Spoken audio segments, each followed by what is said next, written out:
روزہ اللہ تعالیٰ کی طرف سے ہر صحت مند انسان پر فرض ہے اور یہ ظاہری اور باطنی دونوں لحاظ سے انسان کے لیے بہت مفید ہے، جس کی دور حاضر کی جدید سائنس بھی اعتراف کر چکی ہے۔ روزہ ہمارے جسم کو مختلف قسم کی بیماریوں سے پاک کرتا ہے۔ طبی ماہرین کا کہنا ہے کہ روزہ مختلف قسم کی بیماریوں سے چھٹکارا پانے کے لیے کیمیائی نسخہ ہے۔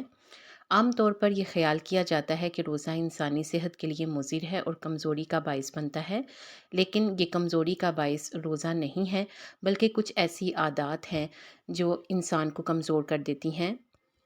آج کی یہ چھوٹی سی ویڈیو انہی چیزوں کے بارے میں ہے جو انسان کو کمزور کر دیتی ہیں۔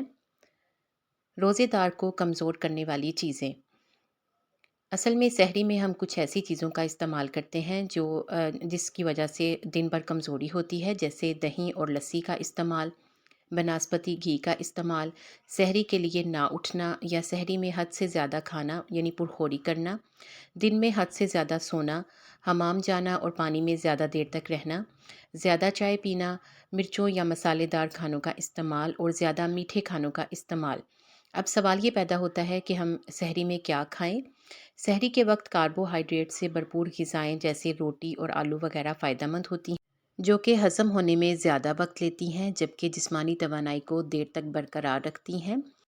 اس کے علاوہ فائبر سے بھرپور پھل اور اجناس جیسے کیلے، سیب اور جو وغیرہ بھی دیر تک پیٹ کو بھرے رکھنے میں مدد دیتے ہیں، جبکہ قبض سے بچانے میں بھی معاون ہیں، تاہم ان کی زیادہ مقدار کھانے سے گریز کرنی چاہیے ورنہ پیاس زیادہ لگتی ہے۔ پروٹین سے بھرپور غذا کو بھی سحری کا حصہ بنانا چاہیے، جن میں انڈے، چکن، دہی اور دالیں وغیرہ قابل ذکر ہیں۔